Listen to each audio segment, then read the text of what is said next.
तो guys break के बाद हम वापस लौट आए हैं। मैंने बोला था ब्रेक के बाद मैं करवाने वाला हूं क्या, मुझे एमपीटी के सवाल करवाने हैं। सवाल में टोटल 12 सवाल आज बचे हुए हैं, वो मैं कंप्लीट कराऊंगा। 12, 10, 9 जितने भी हैं वो कंप्लीट कर लेंगे।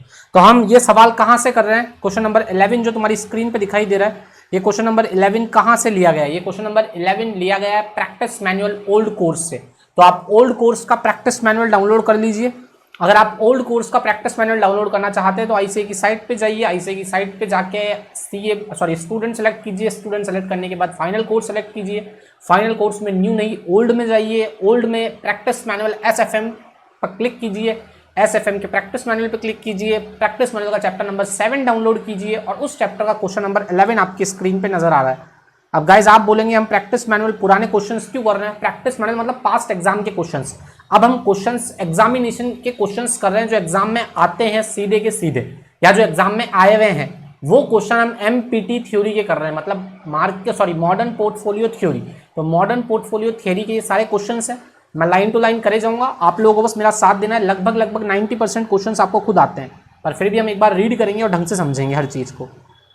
देखो बच्चों, पहला क्वेश्चन जो मैंने उठाया है वो क्वेश्चन नंबर 11 है। क्वेश्चन बोल रहा है एक स्टॉक है जिसका कॉस्ट 120 रुपये है और जो डिविडेंड नहीं दे रहा है।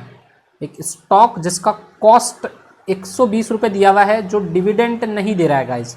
इसके बाद दिया हुआ the possible price of the stock might to sell for at the prices. ये प्राइजेस हमें दे रखी है, 115 भी हो सकती है, 120, 125, 135, 140 और इन सब की होने की प्रोबेबिलिटी दी हुई है। ये वही क्वेश्चन है जो हमने अपनी पीपीटी में सॉल्व किया था, मैंने तुम्हें करने के लिए दिया था फर्स्ट क्लास में। बस वो क्वेश्चन थोड़ा आधा अधूरा था, तुम उस समय समझते नहीं थे। बट अब हम रिटर्न निकालने की प्रैक्टिस करना चाहते हैं तो रिटर्न निकालना पड़ेगा, बिकॉज हमारे पास एक सिंगल स्टॉक है। तो पहली बात यहाँ क्वेश्चन के सामने जाके लिख सकते हो कि क्वेश्चन सिंगल स्टॉक से रिलेटेड है। सिंगल स्टॉक का क्वेश्चन हो गया गाइज। ये सिंगल स्टॉक में भी हमें क्या बताना पड़ेगा? सिंगल स्टॉक में हमारे पास रिटर्न अवेलेबल नहीं है, प्राइस दे रखी है और बोल रहा है डिविडेंड नहीं होगा सवाल में, तो सिर्फ प्राइस का सवाल है।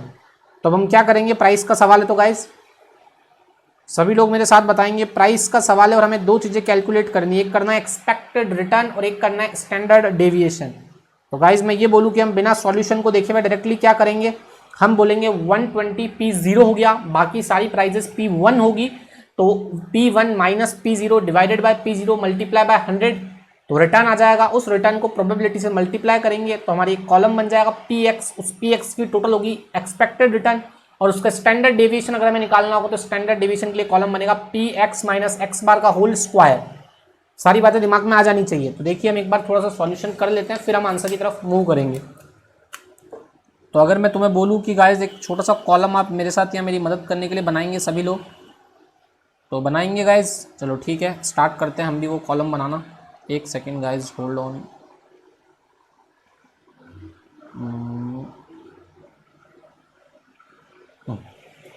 सभी को स्क्रीन पे दिख रहा है सवाल? सभी की स्क्रीन पे सवाल शो हो रहा है ना? अब चलते हैं हम आगे।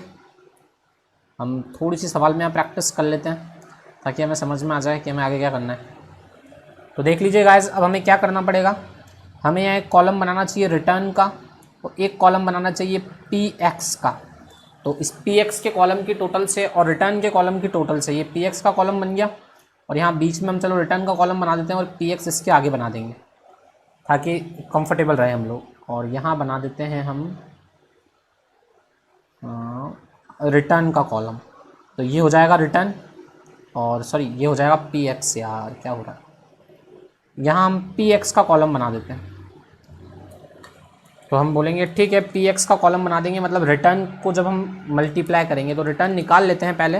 रिटर्न क्या रहेगा, 115 माइनस 120 माइनस का 5 डिवाइडेड बाय 120 मल्टीप्लाई बाय 100। तो जो वैल्यू निकल के आ रही है वो आ रही है 4.16।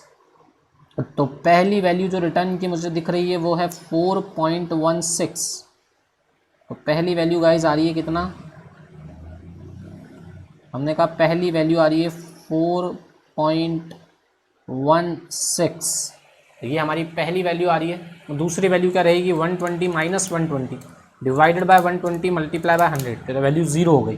तो सेकंड वाली वैल्यू बैठ रही है 0। थर्ड वाली वैल्यू क्या है गाइज, 125 माइनस 120 डिवाइडेड बाय तो गाइस देखिए थर्ड वैल्यू जो हमने निकाली है वो क्या थी, वो थी 125 minus 120 divided by 120 multiply by 100। तो ये जो वैल्यू आ रही है वो आ रही है 4.16। तो गाइस पहली वैल्यू भी 4.16 थी और थर्ड वैल्यू भी 4.16 है, बस पहली वैल्यू माइनस वाली थी और दूसरी वाली जो वैल्यू आ रही है वो प्लस वाली है। इस पहली वैल्यू वाली के सामने माइनस लगा लीजिए और 125 के सामने भी यही वैल्यू आएगी 4.16, बट ये पॉजिटिव होगी, ठीक है ना गाइस। इसके बाद देख लेते हैं 130 के साथ डिफरेंस। तो 130 minus 120 divided by 120 multiply by 100, तो ये वैल्यू आ रही है 8.3। तो हमने 130 के सामने लिख लिया 8.3। गाइस सॉल्यूशन हम बाद में देखते हैं, पहले एक बार हम अपना रिटर्न निकाल लेते हैं। 135 minus 120 divided by 120 multiply by 100, तो ये वैल्यू निकल के आ रही है 12.5। तो अगली वैल्यू निकल के आ रही है 12.5। इसके बाद एक लास्ट वैल्यू हमें और निकालनी है 140। तो हमने कहा 140 minus 120 divided by 120 multiply by 100, तो ये वैल्यू आ रही है 16.6। मतलब हमने सारा रिटर्न निकाल लिया है गाइस। हम ये कल की क्लास में वैसे बहुत सारा सवाल कर चुके हैं, यही सम डिट्टो हूबहू कॉपी और पेस्ट हमने किया था। फिर भी आज अगर प्रैक्टिस मैनुअल का पहला सम ये है तो हम इसको कंप्लीट करने की कोशिश करेंगे। सम हमें क्या बोल रहा है, बोल रहा है सिंगल स्टॉक सम है। पहले तो स्टॉक के सामने जाके क्वेश्चन के सामने जाके लिख दीजिए सिंगल स्टॉक सम। हमें सिंगल स्टॉक का मीन और स्टैंडर्ड डेविएशन निकालना है। स्टॉक के टर्म में मीन को बोलते हैं एक्सपेक्टेड रिटर्न और स्टैंडर्ड डेविएशन को स्टैंडर्ड डेविएशन ही बोलते हैं या फिर रिस्क बोल सकते हैं। तो हमें सबसे पहले क्या करना पड़ेगा, रिटर्न निकालना पड़ेगा सिक्योरिटी के केस में, because price is not a return. तो प्राइस दे रखी है, डिविडेंड सवाल ने मना कर दिया है कि नो डिविडेंड है, तो प्राइस का डिफरेंस डिवाइडेड बाय पहली प्राइस मल्टीप्लाई बाय 100 करके मैंने रिटर्न निकाला। इस रिटर्न को डायरेक्टली मुझे पी से मल्टीप्लाई करना है, तो निकल के आ जाएगा मेरे सामने, क्या निकल के आ जाएगा गाइस, मेरे सामने निकल के आ जाएगा मेरा एक्सपेक्टेड रिटर्न, मतलब मीन। इस पी एक्स की टोटल मीन होगी। तो अब हम हमारे जो निकाला हुआ फिगर है उसको एक बार कंपैरिजन कर लेते हैं आईसीआई के फिगर से, तो तुम लोगों को तसल्ली हो जाएगी। ये देखिए फिगर निकालने का तरीका जो आईसीआई ने चुना है वो क्या है, ये बेटर वे ऑफ प्रेजेंटेशन है। ढंग से देखिए प्रेजेंटेशन को, पहले R is equal to D divided by P0 plus P1 minus P0 divided by P0। तो हम डायरेक्ट भी बोल सकते हैं D1 plus P1 minus P0 divided by P0। तो दोनों को P0 से डिवाइड करो या एक साथ P0 से डिवाइड करो, सेम बात है। फिर हमने कहा हमें रिटर्न का परसेंटेज निकालना है। ये देखिए परसेंटेज हमने 4.16 लिया, बस इन्होंने 4.17 ले लिया, वो पॉइंट्स का डिफरेंस था, है ना। वो पॉइंट में 5 के ऊपर का पॉइंट होता है तो हम एक आगे बढ़ा देते हैं। तो अगर उस थियरी पे बेस करोगे तो ये पूरा आंसर तुम्हारे सामने होगा। हमने भी सेम इसी तरीके से रिटर्न को निकालने की कोशिश की थी गाइज। हमारे सामने ऊपर ये रिटर्न निकला हुआ है 16.6, लास्ट वाला फिगर देख लीजिए 16.6 है, 8.3 है, 12.50 है, 12.50 है। तो मतलब सारा फिगर हमारा रिटर्न का मैच हो चुका है। इसके बाद हमें एक्सपेक्टेड रिटर्न निकालना है। तो ये जो x हमारे सामने दिए हुए हैं, तो इस x को हमने क्या किया गाइज, हमने x को मल्टीप्लाई किया p से, जो तुम्हारे सामने दिया हुआ है कि हमने x को मल्टीप्लाई किया p से। ये x आ गया, ये p आ गया, दोनों को मल्टीप्लाई किया और टोटल की। तो ये जो टोटल आई है ये हमारा एक्सपेक्टेड रिटर्न है गाइज, ऐसा हम लोग जानते हैं। और उसके बाद अगर हमें स्टैंडर्ड डेविएशन निकालना है तो हमें एक कॉलम बनाना पड़ेगा। आईसीआई बहुत सारे कॉलम बना सकती है, पर मेरे पास एक शॉर्ट ट्रिक है, मैंने बताया था हमें सिर्फ एक ही कॉलम बनाना पड़ेगा। कौन सा, P x minus X bar का होल स्क्वायर। अगर हम ये कॉलम डायरेक्ट बना लेंगे, इस कॉलम की टोटल करेंगे, वेरिएंस आएगा और उस वेरिएंस का अंडर रूट करेंगे तो स्टैंडर्ड डेविएशन निकल जाएगा। तो P x minus X bar का होल स्क्वायर वेरिएंस, और वेरिएंस का रूट करेंगे तो निकल के आ जाएगा स्टैंडर्ड डेविएशन। आईसीआई कौन कौन से कॉलम बना सकती है, मैं कॉलम बिना दिखाए पूछ रहा हूँ कौन कौन से कॉलम बनेंगे। तो हो सकता है आईसीआई बना ले एक्स माइनस एक्स बार का एक कॉलम अलग, फिर एक्स माइनस एक्स बार का होल स्क्वायर का एक कॉलम, और फिर बना सकती है P x minus X bar का होल स्क्वायर। अगर हम ये 3 कॉलम एग्जाम में बनाएंगे गाइस तो दिक्कत आ जाएगी हमें एग्जाम में, बिकॉज समय ज़्यादा जाएगा। वही अगर हम कैलसी पे इस कॉलम को और इस कॉलम को नहीं बनाते हैं, ये मैंने परसों से रिपीट करे जा रहा हूँ कि हमें ये कॉलम और ये कॉलम नहीं बनाना चाहिए, हमें डायरेक्टली ये कॉलम बनाना चाहिए, P x minus X bar का होल स्क्वायर। तो उससे हमारा टाइम बचेगा, और टाइम बचाने का तरीका हमें ढूंढना पड़ता है। आईसीआई प्रेजेंटेशन में दोनों कॉलम बना सकती है, पर हम नहीं बनाएंगे, हमें सीधा पी एक्स माइनस एक्स बार चाहिए। एक्स बार निकल चुका है, एक्स में से एक्स बार को माइनस करेंगे, स्क्वायर हम कैलकुलेटर पे करेंगे और प्रोबेबिलिटी से मल्टीप्लाई करके ये कॉलम बना लेंगे। इस कॉलम की हमने बहुत सारी कल प्रैक्टिस भी की थी। अब देख लेते हैं आईसीआई का प्रेजेंटेशन भी, क्या आईसीआई इसी हिसाब से चल रहा है। तो देख लेते हैं आईसीआई का प्रेजेंटेशन। ये देखिए, ये आईसीआई का तरीका है निकालने का। मैंने कहा था आईसीआई 3 तरह के कॉलम बना रहा है, आईसीआई ने फिर वही 3 कॉलम बना दिए। आईसीआई ने कहा पहले रिटर्न वापस लगाओ, जबकि हमें तो एक ही साथ पता है हमें टोटल कितने कॉलम बनाने पड़ेंगे। एक रिटर्न का कॉलम बनेगा, एक पी एक्स का कॉलम बनेगा, और हम इन दोनों कॉलम्स की जगह एक ही कॉलम बनाएंगे डायरेक्टली ये वाला, तो हमारे ये 2 कॉलम बच जाएंगे। तो सम में टोटल जो कॉलम बनने वाले हैं वो बनने वाले हैं, पहला कॉलम बनेगा प्रोबेबिलिटी का, दूसरा कॉलम बनेगा रिटर्न का, तीसरा पी एक्स का, और चौथा ये, मतलब टोटल 4 कॉलम बनते हैं। ये मैं पहली क्लास से बता रहा हूँ कि हमें सवाल को 4 लाइन में ही करना है, पी आर डी एक्स और P x minus X bar का होल स्क्वायर। तो हमें दोनों चीज़ें मिल जाएगी। कौन कौन सी दोनों चीज़ें मिल जाएगी? हमें स्टैंडर्ड डेविएशन और मीन मिल जाएगा। तो इन्होंने जो मीन निकाला, एक मीन मैं आपको कैलकुलेट करके दिखा देता हूँ, बाकी कैलकुलेटिव पार्ट आपको खुद करना पड़ेगा क्योंकि हम सवाल कल की क्लास में भी कर चुके हैं।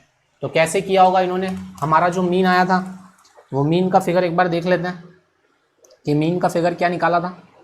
तो देखिए गाइज, मीन का फिगर था 7.083। तो यहाँ हम लिख लेते हैं कि हमारे मीन का फिगर क्या था, 7.083। ये हमारे मीन का फिगर था गाइज, 7.083।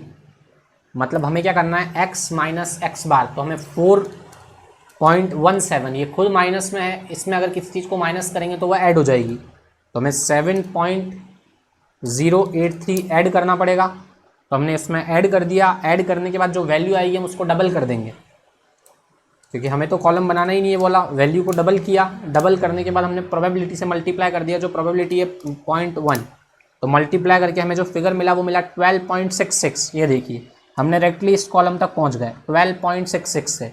हमारा ये जो कॉलम आया हमने कैलसी पे इसको डबल कर दिया था, और डबल करके डायरेक्टली प्रोबेबिलिटी से मल्टीप्लाई करके ये कॉलम बना लिया, तो हमारे 2 कॉलम में बचत हो गई। उसके बाद जो ये कॉलम बना उसकी जो टोटल आई, ये वेरिएंस हुआ। हमने कहा हमें वेरिएंस से मतलब नहीं रहता है, हमें इसका स्टैंडर्ड डेविएशन करना पड़ेगा। तो स्टैंडर्ड डेविएशन कैसे होगा, हम इसको रूट ओवर कर देंगे, तो जैसे ही हम इसका रूट करेंगे हमारा आंसर स्टैंडर्ड डेविएशन निकाल के आ जाएगा। अगर हम सवाल में वेरिएंस भी लिख के आते हैं तो भी नंबर मिल जाएंगे, कोई बात नहीं, बिकॉज वेरिएंस भी एक रिस्क की होती है। स्टैंडर्ड डेविएशन को कैलकुलेट नहीं किया तो भी आंसर सही माना जाएगा। इसके बाद हम आगे चलते हैं, सेकंड क्वेश्चन की तरफ बढ़ते हैं गाइस। प्रैक्टिस मैनुअल में टोटल कितने क्वेश्चन हम लोग करने वाले हैं, तो प्रैक्टिस मैनुअल का टोटल 7 क्वेश्चन है जो एमपीटी थ्योरी पे बेस है, उसके अलावा बाकी सारे क्वेश्चन सीएमटी पे बेस है। तो हमें टोटल 7 क्वेश्चंस करने हैं। पहला क्वेश्चन हम कंप्लीट कर चुके हैं, दूसरा क्वेश्चन अच्छा क्वेश्चन है, एक बार ढंग से देखेंगे इसको, थोड़ा अच्छे से पढ़ेंगे। लिखा हुआ है following information is available in respect of expected dividend, market price and market condition after 1 year.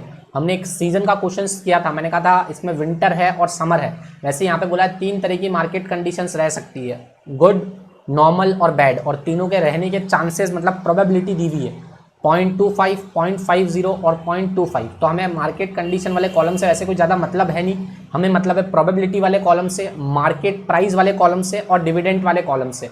Because सवाल में फिर हमें क्या निकालना पड़ेगा, सोचो, सवाल में हमें रिटर्न निकालना पड़ेगा, बिकॉज प्राइस दे रखी है और डिविडेंड दिया हुआ है। तो ये वाली प्राइस तो सर P1 होती है, डिविडेंड D1 होता है, पर P0 कहाँ है सवाल में, मतलब सवाल का अगला पोर्शन, यानी कि सवाल को थोड़ा हम नीचे से पढ़ेंगे तो हमें P0 की बात बताएगा। तो हमें P0 मिल जाएगी, P1 हमारे सामने दी हुई है, D1 दिया हुआ है, हम तीनों को जोड़ेंगे, डिवाइडेड बाय P0 करेंगे, हमारा रिटर्न हमारे सामने होगा। रिटर्न को प्रोबेबिलिटी से मल्टीप्लाई करेंगे तो एक्सपेक्टेड रिटर्न हमारे सामने होगा, और अगर स्टैंडर्ड डेविएशन भी क्वेश्चन मांगेगा तो हम स्टैंडर्ड डेविएशन भी निकाल देंगे। अभी मैंने क्वेश्चन को आधा पढ़ के समझाने की कोशिश की है, क्वेश्चन क्या चाह रहा है। अब हम थोड़ा और नीचे चलते हैं क्वेश्चन में, देखते हैं क्या बोल रहा है। ये बोल रहा है the existing market price of the equity share ₹106, मतलब ये हमारा P0 हो सकता है। मैं हो सकता है क्यों बोल रहा हूं, क्योंकि आगे लिखा हुआ है which is come 10% bonus debenture of ₹6 each पर शेयर, और Messrs ex finance company limited had offered the buy back of debenture at a face value, find out the expected return and variability of a return of equity share if buyback offer is expected by the investor and also advise whether the buyback offer is accept or not। तो हमें समझ में आ गया सवाल हमसे क्या चाह रहा है, बट सर हमें ये वाली लाइन समझ में नहीं आई, 10% बोनस डिबेंचर ऑफ 6 ईच पर शेयर, और दूसरी बात हमें समझ में नहीं है बाय बैक के बारे में क्या बोल रहा है। हमें ये तो समझ में आ गया सवाल में एक्सपेक्टेड रिटर्न चाहिए और वेरिएबिलिटी का मतलब होता है रिस्क चाहिए, तो इसको रिस्क कैलकुलेट करके देनी है, इसको रिटर्न कैलकुलेट करके देना है। उसके लिए हमें P0 चाहिए, पर P0 के साथ एक लाइन लिखी हुई है, बोल रहा है कि इक्विटी शेयर 106 रुपये का है, उसमें 10% बोनस डिबेंचर ऑफ 6 रुपये ईच पर शेयर शामिल है। मतलब 6 रुपये इस 106 में डिबेंचर की वैल्यू है जो हमें 10% का बोनस देती है। मतलब डिबेंचर पे हम 6% कमाते हैं, मतलब हमने 2 इन्वेस्टमेंट किए हुए हैं। 100 रुपये का इन्वेस्टमेंट लगा हुआ है इक्विटी में और 6 रुपये का लगा हुआ है डिविडेंड पे। डिविडेंड हमें कमा के देता है 10% और ऊपर जो डेटा दे रखा है वो शेयर का दिया हुआ है, तो हमें शेयर का P0 चाहिए। तो शेयर का P0 कैसे निकलेगा 106 माइनस 6, बिकॉज 6 रुपये तो डिबेंचर में इन्वेस्ट किए हुए हैं और अभी बोल रहा है उस डिबेंचर को बाय बैक करना है या नहीं करना है, हमें बताना है कंपनी को। समझ रहे हो, कंपनी बाय बैक करे या नहीं करे उस डिबेंचर को, तो हम पहले रिटर्न निकालेंगे ना, हमको ये शेयर्स कितना रिटर्न दे रहे हैं, उसके बेसिस पर हम डिसीजन लेंगे कि डिबेंचर को बाय बैक करो या ना करो। इस क्वेश्चन के बाय बैक के टॉपिक को 2 मिनट के लिए छोड़ देते हैं। अभी तक हमें समझ में आया कि हमें P0 की जरूरत है। P0 के लिए एक लाइन नीचे दी हुई थी कि मार्केट प्राइस इक्विटी शेयर की 106 रुपीज़ है, तो हम 106 को P0 मान सकते थे, बट वो बोल रहा है इसमें 6 रुपये का डिबेंचर का एलिमेंट शामिल है और ऊपर डेटा शेयर्स का है, तो शेयर्स का P0 चाहिए, तो हमने डिबेंचर की वैल्यू को हटा दिया। उसके बाद क्वेश्चन ने बोला बायबैक करे या नहीं करे, तो बायबैक का ऑप्शन हम बाद में लेते हैं, बायबैक की लाइंस को थोड़ा बाद में पढ़ते हैं। पहले एक बार हम रिटर्न और स्टैंडर्ड डेविएशन निकाल देते हैं, फिर हम समझते हैं बायबैक के बारे में क्या बोलना चाहता है। मैंने P0 का डेटा यहाँ से कलेक्ट किया, जो मुझे समझ में आया कि मुझे रिटर्न और वेरिएबिलिटी निकालनी चाहिए, पहले वो मैं निकाल लेता हूँ। वो निकालना कितना ईजी होगा गाइज, हम चाहे तो टोटल कैलसी पे भी सवाल को कर सकते हैं। हमें बोल रहा है 100 रुपये अगर हमारी प्राइस है, समझ रहे हो P0 100 है, तो 115 minus 100 divided by 100 multiply by 100, तो मतलब 15 आ गया हमारा पहला रिटर्न। उसमें 9 रुपये और ऐड करने थे, सॉरी, तो वापस एक बार कर लेता हूँ मैं। 115 minus 100 plus 9 divided by 100, P0 100 ही है और मल्टीप्लाई बाय 100, तो 24 आ गया पहला फिगर, मतलब 24 रिटर्न फर्स्ट फिगर है। उसके अलावा 107 minus 100 plus 5 divided by 100 multiply by 100, तो ये निकल के आ गया 12। और तीसरा फिगर जो निकल के आएगा वो आएगा 97 माइनस 100, मतलब माइनस में आएगा, प्लस 3, माइनस 3 और प्लस 3 तो 0 हो गया, तो लास्ट वाला फिगर तो कुछ आएगा ही नहीं। अब हम देख लेते हैं सवाल को कैसे किया हुआ है ICI ने। ये देख लीजिए, प्रोबेबिलिटी 0.25, टोटल रिटर्न 124 हो रहा है, मतलब डिविडेंड और P1 को जोड़ दिया माइनस P0, तो हमारा नेट रिटर्न आ गया 24। अब इस 24 को हम यूज़ नहीं कर सकते हैं, बिकॉज हमें तो क्या चाहिए, हमें तो प्रोबेबिलिटी से मल्टीप्लाई करना पड़ेगा ना। उसके बाद बोला 12 और 0 लास्ट वाला फिगर 0 में कन्वर्ट हो गया। अब हमें एक्सपेक्टेड रिटर्न चाहिए, तो एक्सपेक्टेड रिटर्न कैसे निकलेगा, हमें Px का कॉलम बनाना पड़ेगा। हमारे पास x आ गए हैं, P हमें लिखना पड़ेगा। ICI ने P और x का कॉलम डायरेक्टली नहीं बनाया और मल्टीप्लाई करके डायरेक्ट दिखा दिया। हम कॉलम बनाएंगे, पहला कॉलम बनेगा P का, दूसरा कॉलम बनेगा x का। अब हमारा जो x निकला है वो क्या है गाइज, हमारा x निकला है 12 और एक x निकला है 24, तो मतलब हमारे पास 2 x हैं, एक है 24 और एक है 12, और इन दोनों के आने की प्रोबेबिलिटी कितनी दे रखी है, इन दोनों के आने की प्रोबेबिलिटी है 0.25 और 0.5, तो 0.25 से मल्टीप्लाई होगा ये फिगर और ये फिगर होगा 0.50 से मल्टीप्लाई। और वैसे ही हमारा जो बेड वाला फिगर है 0.25 से, एक सेकेंड, ये भी हमारा जो 0.25 से मल्टीप्लाई होगा 24, 0.50 से मल्टीप्लाई होगा 12, और जो लास्ट वाला फिगर है वो भी 0.25 से मल्टीप्लाई होगा और वो फिगर है 0। तो हमारा Px का एक कॉलम बनेगा, इस Px की जो टोटल आएगी वही हमारा रिटर्न होगा। तो हम रिटर्न तो बहुत इजीली निकाल लेंगे, ICI के तरीके से जो रिटर्न आया हुआ है वही अभी हम यूज़ कर लेते हैं। मतलब सवाल बहुत ही आसान था, सवाल एकदम सिंगल स्टॉक की बात कर रहा है और सिंगल स्टॉक का हमें रिटर्न पूछ रहा है और सिंगल स्टॉक का स्टैंडर्ड डेविएशन पूछ रहा है। स्टैंडर्ड डेविएशन के लिए हम एक और कॉलम बनाएंगे, वो होगा Px माइनस एक्स बार का होल स्क्वायर। हमारा एक ही कॉलम रहेगा Px माइनस एक्स बार का होल स्क्वायर, इससे हम स्टैंडर्ड डेविएशन तक पहुंच जाएंगे। अब हमें जो स्टैंडर्ड डेविएशन निकलेगा वो निकलेगा 8.49 और हमारा जो एक्सपेक्टेड रिटर्न निकलेगा वो निकलेगा 12। तो हमारे पास दोनों फिगर आ गए, हमारे पास हमारा एक्सपेक्टेड रिटर्न है और हमारे पास हमारा स्टैंडर्ड डेविएशन है। तो हमारा एक्सपेक्टेड रिटर्न आ गया 12 और हमारा स्टैंडर्ड डेविएशन आ गया कितना गाइज, 8.49। अब हम कह रहे हैं हमारा जो डिबेंचर है अब वो हमें 10% का रिटर्न देता है, तो ऐसे डिबेंचर में इन्वेस्ट करने का क्या मतलब बताओ, जबकि हम शेयर में इन्वेस्ट करके कितने रुपए कमा रहे हैं 12। तो क्या डिबेंचर को बाय बैक करना सही रहेगा? तो यस, डिबेंचर को बाय बैक करना एकदम सही आंसर होगा हमारा। हमें यही आंसर नीचे लिख के आना है और हमारे नंबर पूरे हो जाएंगे, ठीक है ना, क्योंकि एक्सपेक्टेड रिटर्न शेयर का 12 आ चुका है और डिबेंचर से 10 मिल रहा है, तो हम शेयर में इन्वेस्ट करके ज़्यादा कमाएंगे। सिंपल सी बात है, समझ लो ना मेरी बात को, पूरी तरह से क्लियर हो गया सवाल। तो सवाल नंबर 1 और सवाल नंबर 2 दोनों ही सिंगल स्टॉक के सवाल थे। सिंगल स्टॉक के बारे में ज़्यादा सवाल एग्जाम में पूछने की प्रोबेबिलिटी बहुत बहुत कम है, पर सवाल जो डबल स्टॉक के आते हैं, बिकॉज 2 स्टॉक के सवाल ज़्यादा बेहतरीन बनते हैं, उसमें एसडी का लंबा वाला फॉर्मूला लगता है। तो ये 2 सवाल तो as a warm up session हमने कर लिया, ज़्यादा इंपॉर्टेंट नहीं है, इनके आने की प्रोबेबिलिटी भी बहुत कम है, पर अगर एग्जाम में पहले आ चुके हैं तो वापस कभी भी आ सकते हैं। अब सवाल नंबर जो 13 दिया हुआ है, क्वेश्चन नंबर 13, ये एक अच्छा क्वेश्चन है। ऐसे क्वेश्चंस भी हमने कल किए थे, बट प्रैक्टिस मैनुअल के सवाल होने की वजह से मैं थोड़ा इनको ज़्यादा वेटेज दे रहा हूँ, बिकॉज एग्जाम में ये सवाल हो सकता है एज ए कॉपी पेस्ट आ जाए हमारे एग्जाम में, और एग्जाम में कॉपी पेस्ट नहीं भी आते तो हमें पता पड़ जाएगा एग्जाम में किस टाइप के सवाल आते हैं एमपीटी के। तो एमपीटी का जो सवाल नंबर 13 है वो बोल रहा है मिस्टर एक्स जो है वो इंटरेस्टेड है 1 लाख रुपए लगाने के लिए, और 1 लाख रुपए वो लगाना चाहता है। हमें 2 सिक्योरिटी दी हुई है बी और डी, और दोनों सिक्योरिटी के बीच में आर दिया हुआ है, दोनों सिक्योरिटी का एक्सपेक्टेड रिटर्न हमें दिया हुआ है और मीन भी दिया हुआ है, सॉरी एक्सपेक्टेड रिटर्न और रिस्क दिया हुआ है। मतलब हमारे पास स्टैंडर्ड डेविएशन है, हमारे पास मीन है, मतलब हमें वो लंबी कैलकुलेशन नहीं करनी, हमें मीन नहीं निकालना, हमें स्टैंडर्ड डेविएशन निकालना, डायरेक्टली दिया हुआ है। अब हमसे सवाल बोल रहा है कि तुम बी में इतना लगाओ और डी में इतना लगाओ, मतलब मेरा 1 लाख रुपया बी में 75%, डी में 25% या 50-50% या दोनों में 100-100%, वो जैसा भी होगा वैसा हमें लगाना पड़ेगा। हमारे पास जो आर दिया हुआ है वो 0.15 है, मतलब रिस्क कटेगी या नहीं कटेगी, रिस्क 100% कटेगी। अगर आर +1 होता तो रिस्क नहीं कटती, पर आर 0.15 है, 1 से कम है, 1 से कम अगर डेटा होगा तो 100% रिस्क कटेगी, तो रिस्क तो कटेगी। अब अगर कोई इंसान बोलेगा 100% बी में लगाना चाहता हूँ, 100% डी में लगाना चाहता हूँ, तो बेवकूफ़ है, बिकॉज 100% बी और डी में लगा के रिस्क नहीं कट रही है। तो हमें रिस्क को काटना है। मॉडर्न पोर्टफोलियो थ्योरी बोलती है कि रिस्क कटेगी जब दोनों सिक्योरिटीज के बीच में अगर R+1 से कोई भी कम कोरिलेशन होता है, तो R+1 से कम कोरिलेशन है तो रिस्क कटेगी। हम पिछली 2 क्लासेस से यही बात बार बार चिल्ला चिल्ला के बोल रहे हैं। अब सवाल हमसे क्या बोलना चाहता है एक बार पढ़ लेते हैं, सवाल की क्या रिक्वायरमेंट्स है। तो सवाल की रिक्वायरमेंट्स फिर देख लो। सवाल का पहला रिक्वायरमेंट जो फर्स्ट पॉइंट है और फोर्थ पॉइंट है वो बोल रहा है 100% लगाओ बी में और डी में। अब तुम सोचो बी और डी में 100% लगाएंगे तो रिस्क और रिटर्न क्या होगा, हमसे पूछ रहा है। तो रिस्क और रिटर्न वही होगा जो सवाल में दिया हुआ है। हमने कल सेम टू सेम यही सवाल किया है, बस वो पीपीटी में था। पीपीटी में मैंने अपने एग्जाम्पल बना के किया हुआ था। सेम सवाल यही था कि 100% बी और डी में लगाएंगे। तो मैंने कहा था 100% बी और डी में लगाओगे तो तुम्हारा रिजल्ट क्या रहेगा, यही सेम जो दिया हुआ है। अगर बी में 100% लगाया तो तुम्हें 12 रिटर्न मिलेगा और 10 तुम्हारी रिस्क होगी।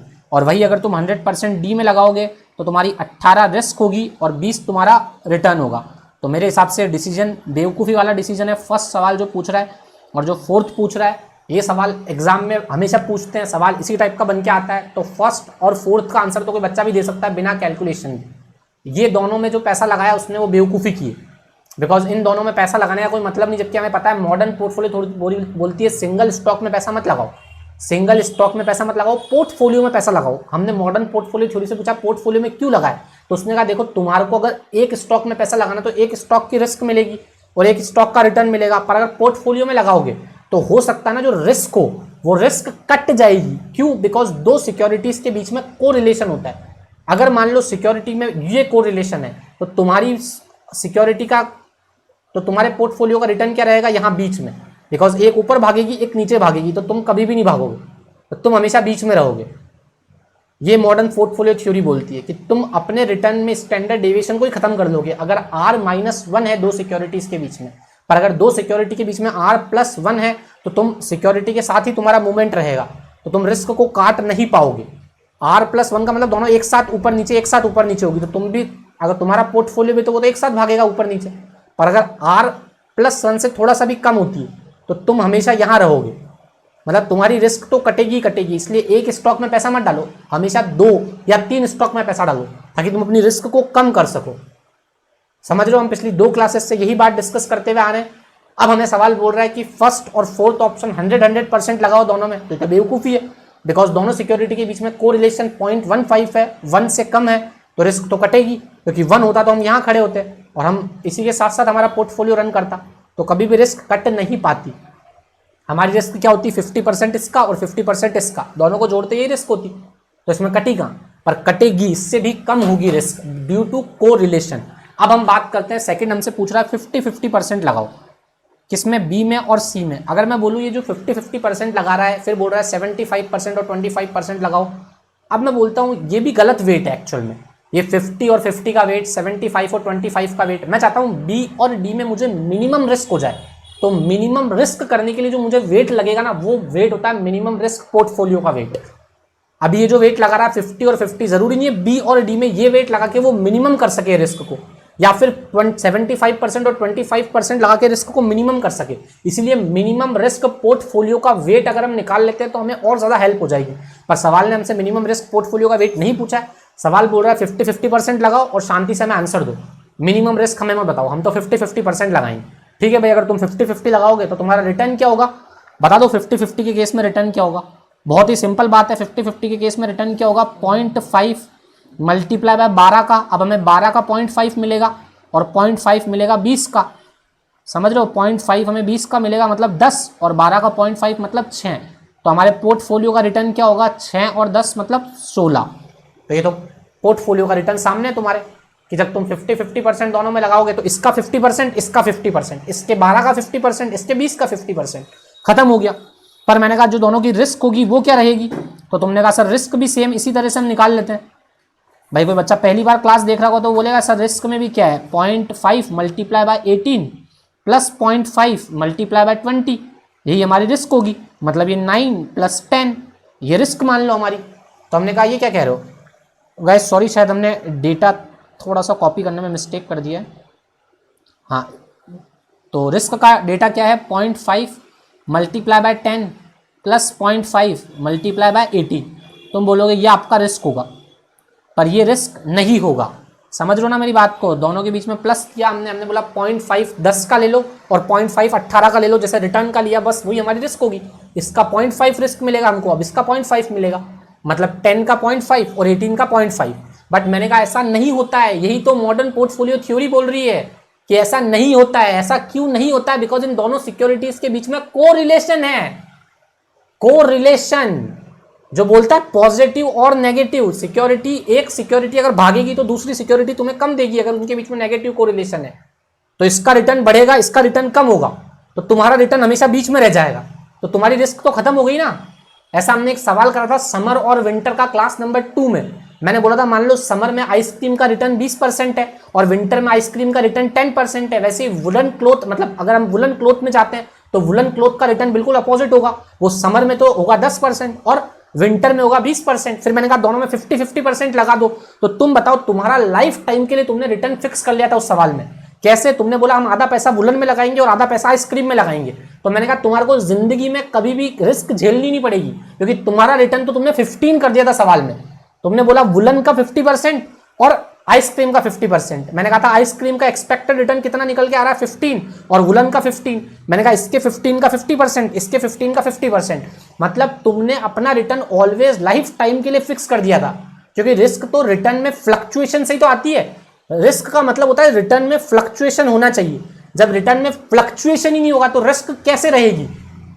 तो मैंने सवाल में बताया था कि रिटर्न में फ्लक्चुएशन को ही बंद कर दिया मैंने, तुमने तो अपना रिटर्न हमेशा के लिए फिक्स कर लिया था ना उस समय, तो रिटर्न में फ्लक्चुएशन ही नहीं तो रिस्क कैसी, तो वहां R-1 था तुम्हारा, R-1 पे रिस्क पूरी खत्म हो जाती है। अगर दो सिक्योरिटी ऐसी है जिनमें आपस में कोरिलेशन R-1 का है तो तुम्हारी रिस्क बिल्कुल खत्म हो जाएगी।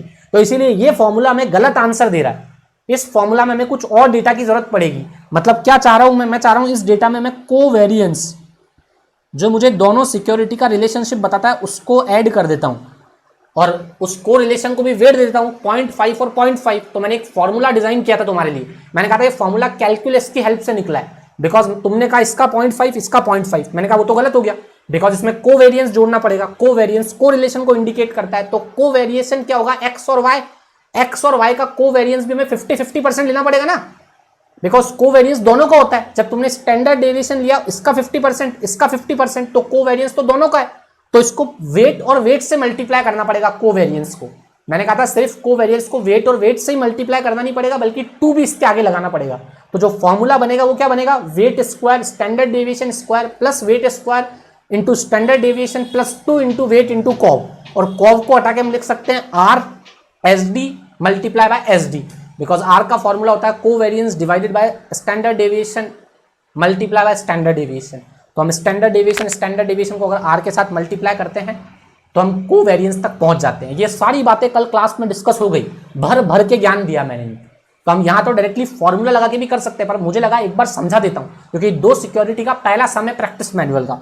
तो मैंने कहा थोड़ी बहुत चर्चा हमें कर लेनी चाहिए। तो हमने थोड़ी बहुत चर्चा की, और आप मॉडर्न पोर्टफोलियो थ्योरी के जनक एक बार हैरी मार्कोविच के लिए जोरदार तालियां बजा दीजिए गाइस।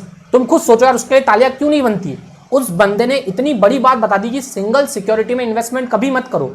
उसने कहां देखा ये बात, तो उसने अपनी मम्मी के साथ एग देखे थे, अंडे।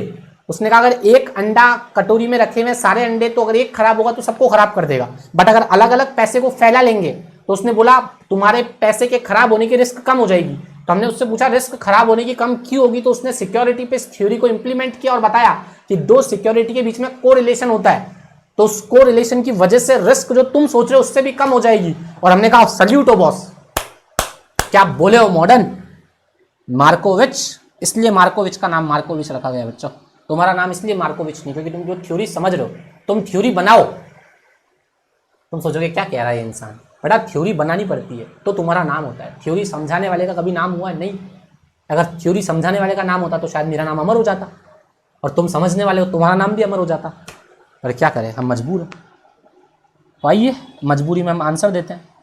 0.5 का स्क्वायर, थोड़ा छोटा कर देता हूँ ताकि दिखने लग जाए। 0.5 का square multiply by standard deviation 18 का स्क्वायर, सॉरी 18 की जगह हम पहले 10 लेंगे, तो 10 का स्क्वायर 0.5 10 का स्क्वायर, फिर 0.5 का स्क्वायर मल्टीप्लाई बाय 18 का square plus 2 into 0.5 multiply by 0.5 multiply by R कितनी है 0.15 multiply by standard deviation 10 multiply by standard deviation 18। ये वेरिएंस का फॉर्मूला है, इसलिए इसको रूट करना पड़ेगा। जब इसका रूट करेंगे तो स्टैंडर्ड डेविएशन तुम्हारे सामने निकल के आ जाएगा। मैंने बोला था वेट को हमेशा पॉइंट में लिखेंगे और स्टैंडर्ड डेविएशन को हमेशा परसेंटेज में लिखेंगे, ताकि हम बेहतरीन आंसर एक ही साथ ले आए, वरना फिर तुम इसको भी पॉइंट्स में लिखोगे, फिर बाद में और झंझट होगी। तो हम स्टैंडर्ड डेविएशन को डायरेक्टली परसेंटेज में लिखते हैं, क्योंकि उसका फिगर हमेशा परसेंटेज में लाना पड़ता है। तो स्टैंडर्ड डेविएशन परसेंटेज में रहेगा फॉर्मूला में, और वेट जो रहेंगे वो पॉइंट्स में रहेंगे। तो हमने वेट दिया 0.5 का स्क्वायर, 10 का स्क्वायर, 0.5 का स्क्वायर, 18 का square plus 2 into weight into R into S D. अब हमें कोवेरियंस दिया हुआ होता तो हमें फिर ये आर इंटू एस डी नहीं करना पड़ता, सिर्फ कोवेरियंस लिख देते। ऐसा क्यों होता है, प्रीवियस क्लास, माफ करो इतना समझाऊंगा तो पागल हो जाऊंगा। तो तुम्हें ये रिस्क, मैंने कल यही सवाल सेम टू सेम हूबहू कॉपी और पेस्ट करवाया है, तो स्टैंडर्ड डेविएशन मैंने निकाल के एक बार दिखा दिया। अब सॉल्व तुम्हें खुद करना पड़ेगा, इतनी सी मेरे पे मेहरबानी कर दो। इसके बाद तुमने बोला सर अगला सवाल देखेंगे, हाँ तो देखना ही पड़ेगा अगला सवाल, क्यों नहीं देखेंगे। इसका अगला सवाल है हम 75% लगाएंगे बी में और 25% लगाएंगे डी में। तो मैंने कहा ठीक है, रिटर्न तो निकलेगा बिल्कुल डायरेक्टली 0.75 जो तुम बी में लगा रहे हो, तो बी का रिटर्न 12 प्लस 0.25 मल्टीप्लाई बाय 20, ये डायरेक्टली निकल गया एक्सपेक्टेड रिटर्न ऑफ पोर्टफोलियो। 0.75 को मल्टीप्लाई करो 12 से, तो 12 मल्टीप्लाई बाय 0.75 मतलब 9, और 0.25 मल्टीप्लाई बाय 20 तो ये आ गया 5, 9 और 5 हो गया 9 प्लस 5, ये टोटल हो गया 14। तो तुम्हारा जो ERP निकला वो तो 14 निकल गया, और रिस्क तुम खुद निकाल लोगे, बिकॉज रिस्क के फॉर्मूला में तुम एक्सपर्ट हो। उस स्टैंडर्ड डेविएशन के फॉर्मूला की तुम्हें प्रैक्टिस भी करनी चाहिए, मैं भी एक बार प्रैक्टिस कर लेता हूँ तुम्हारे साथ ही। चलो 0.75 का होल स्क्वायर मल्टीप्लाई बाय 10 का होल स्क्वायर प्लस 25 का होल स्क्वायर मल्टीप्लाई बाय 18 का whole square plus 2 into 0.75 multiply by 0.25 multiply by 0.15 R multiply by 10 multiply by 18। मैंने कहा चलो इसको स्टैंडर्ड रूट में कन्वर्ट कर दो तो निकल जाएगा स्टैंडर्ड डेविएशन। तो यह आंसर भी तुम्हारी आंखों के सामने आ गया। मतलब हमने क्वेश्चन नंबर 13 भी कंप्लीट कर लिया। तो तुम्हारे लिए जोरदार तालियां। तुम हीरे हो, हीरे। एक्चुअली तुम्हें पता नहीं है, बस तुम समझते नहीं हो कि तुम हीरे हो। बिकॉज डायमंड को कहाँ डायमंड की वैल्यू पता होती है? डायमंड की वैल्यू तो उसी को पता होती है जो डायमंड का यूज करता है। हम जैसे जौहरी, मैं जौहरी हूं, मैंने पहचान लिया मेरे बच्चों की तुम हीरे हो। क्या कह रहे हो सर? अब मैं तो ऐसे ही कहूंगा, ये मेरी मर्जी, क्लास मेरी है तो मर्जी मेरी चलेगी। ठीक है सर, जैसा आपकी मर्जी। अगला सवाल, अगला सवाल भी सेम उसी पैटर्न पे बेस है गाइस। क्या बात है, मजा आ गया। आज दो सवाल एक ही जैसे हो रहे हैं सर, क्या करें बच्चों, 2 सवाल एक जैसे हैं। फिर हमें बोल रहा है 2 तरह की सिक्योरिटी है, ए और बी, पर सवाल में डिफरेंस आ गया बच्चों। सवाल में मजा आ गया इस बार के सवाल में क्या मजा है गाइस, ढंग से देखिए। हमें रिटर्न का एक्सपेक्टेड रिटर्न और रिस्क नहीं दिया हुआ है। मतलब हमें रिटर्न और एक्सपेक्टेड रिटर्न और रिस्क निकालना पड़ेगा ए और बी का। मतलब सवाल बड़ा वाला हो गया, सबसे बड़ा सवाल। मजा आ गया रे, मजा आ गया। सवाल क्या पूछा तुमने? मतलब पिछले सवाल और इस सवाल में जो डिफरेंस था वो डिफरेंस सिर्फ इतना सा बच्चों कि यहाँ पे रिटर्न का एक्सपेक्टेड रिटर्न हमें नहीं दिया हुआ, बल्कि 2 साल का डेटा दिया हुआ है। मतलब हमें क्या करना पड़ेगा सर, अब हमें रिटर्न का एक्सपेक्टेड रिटर्न निकालना पड़ेगा, ए का स्टैंडर्ड डेविएशन निकालना पड़ेगा, बी का एक्सपेक्टेड रिटर्न, बी का स्टैंडर्ड डेविएशन, दोनों के बीच में कोवेरियंस। और उसके बाद हमें क्या करना पड़ेगा, उसके बाद हमें नीचे के सारे सवाल करने पड़ेंगे। जब हमसे पूछ रहा है कि 40% ए में लगाओ, 40-60% बी में लगाओ, और उसके बाद पूछ रहा है स्टैंडर्ड डेविएशन ईच स्टॉक का बताओ, कोवेरियंस बताओ, रिस्क बताओ, पोर्टफोलियो का रिटर्न बताओ। पर अगर हमें ये सवाल नहीं पूछता, मैं डायरेक्ट पूछता पोर्टफोलियो का रिटर्न और रिस्क बताओ, तो हम शॉर्टकट से कर देते हैं। शॉर्टकट जो क्लास कल की में समझाया हुआ था, एक शॉर्टकट तरीका था ना हमारे पास भैया, तो शॉर्टकट से हम कर देते जो हमने प्रीवियस पार्ट्स में पढ़ा था। याद है ना? याद है कि नहीं है? तो अब शॉर्टकट से तो काम हो नहीं पाएगा, हमें लॉन्ग कट पे जाना पड़ेगा। तो चलिए चलते हैं तुम्हारे साथ लॉन्ग कट की ड्राइव पे।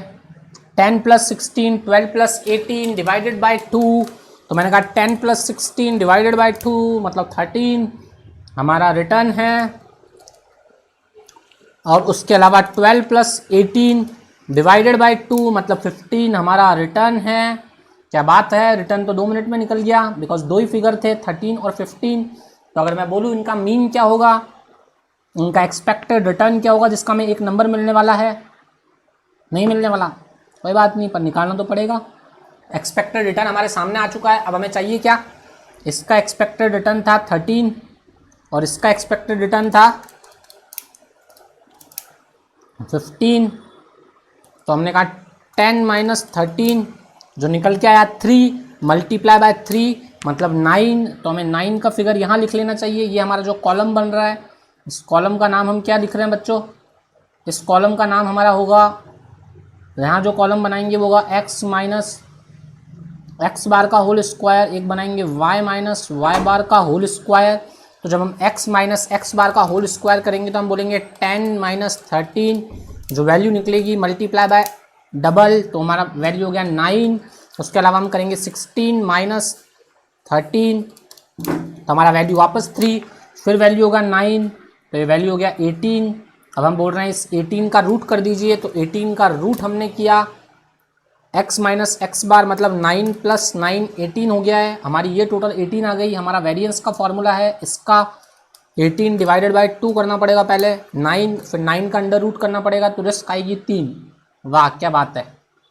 तो हमने रिस्क भी निकाल लिए कि 3 हमारी रिस्क है और हमारा रिटर्न है 10। ये देख लीजिए, वापस हम एक बार दिखा देते हैं आप लोगों को। ये देखिए, ये हमारा जो रिटर्न हमने निकाला था वही सवाल ने निकाला हुआ है 13 और 15। और जो रिस्क हमने निकाली थी ये थी वो रिस्क, ए की रिस्क हमारे सामने 3 और वैसे ही बी की रिस्क जो हमारे सामने होगी वो भी होगी 3। इसके बाद हमें कोवेरिएंस निकालना है। तो गाइज ये थोड़ी सी तुम्हारी जिम्मेदारी है कि तुम ये सवाल होमवर्क ले लो, बहुत ही अच्छा सवाल है, सेम उसी फिगर पे बेस है पिछले वाले पे। बस पिछले वाले सवाल में क्या था, एक्सपेक्टेड रिटर्न डायरेक्टली दे रखा था ए का और बी का। अब इस सवाल में हमें एक्सपेक्टेड रिटर्न खुद निकालना है, हमें स्टैंडर्ड डेविएशन खुद निकालना है और हमें दोनों के बीच में कोरिलेशन भी खुद निकालना है। पिछले सवाल में कोरिलेशन भी दिया हुआ था, स्टैंडर्ड डेविएशन भी दिया हुआ था दोनों के बीच में, और मीन भी दिया हुआ था। अब हमें मीन निकालना है, स्टैंडर्ड डेविएशन निकालना है, तो थोड़ा सा ज़्यादा सवाल को करना पड़ेगा। अब वो तो तुम कर ही लोगे, मैं जानता हूँ, समझदार हो तुम। तो 14 होमवर्क है। उसके अलावा फिर वापस वही बोल रहा है 40% लगाओ, 60% लगाओ, उसके अलावा इन सब का कोवेरिएंस बताओ, किसी का को रिलेशन बताओ, तो ये तो तुम बता दोगे। इतनी मुझे तुमसे उम्मीद है गाइस, तुमसे उम्मीद है मुझे। क्या तुमसे उम्मीद रखना बेकार है? तो बिल्कुल भी नहीं, तुमसे उम्मीद रखी जा सकती है। तो तुम्हारे लिए ये होमवर्क चढ़ा देते हैं। तो तुम्हारे लिए ये चढ़ गया होमवर्क, क्वेश्चन नंबर 14। और हमें सब कितने क्वेश्चन तक जाना है? हमें 17 तक जाना है। बस बस गाइस, बस। वो बस नहीं गाइस, ये बस है, बस। बस वाला बस। बस का मतलब अब और नहीं, ये तुम कर लोगे, समझ रहे हो ना। 2 बस होती है अलग अलग तरह की, उनमें डिफरेंस क्या होता है? बहुत सारे वर्ड्स ऐसे होते हैं जो समझाने पड़ते हैं। ये भी बस होती है और ये भी बस होती है। एक बस होता है बस, अब और नहीं, और एक बस होती है जो बस स्टैंड पे खड़ी होती है। वाह वाह, क्या बात बोले हो सर। क्या करूँ बच्चों, बोलनी पड़ती है, मजबूर हूँ, मजबूर। और मजबूरी में सब कुछ बोलना पड़ता है, क्योंकि जो मजबूर होता है उसे ही बोलना पड़ता है गाइज। अब हम आगे चलते हैं, इसके बाद हम क्वेश्चन नंबर 15 को डिस्कस करने वाले हैं। तो क्वेश्चन नंबर 15 क्या है गाइस? सभी लोग तुम्हारी स्क्रीन के सामने दिखाई दे रहा है क्वेश्चन नंबर 15। सर ये भी हमने कल किया है।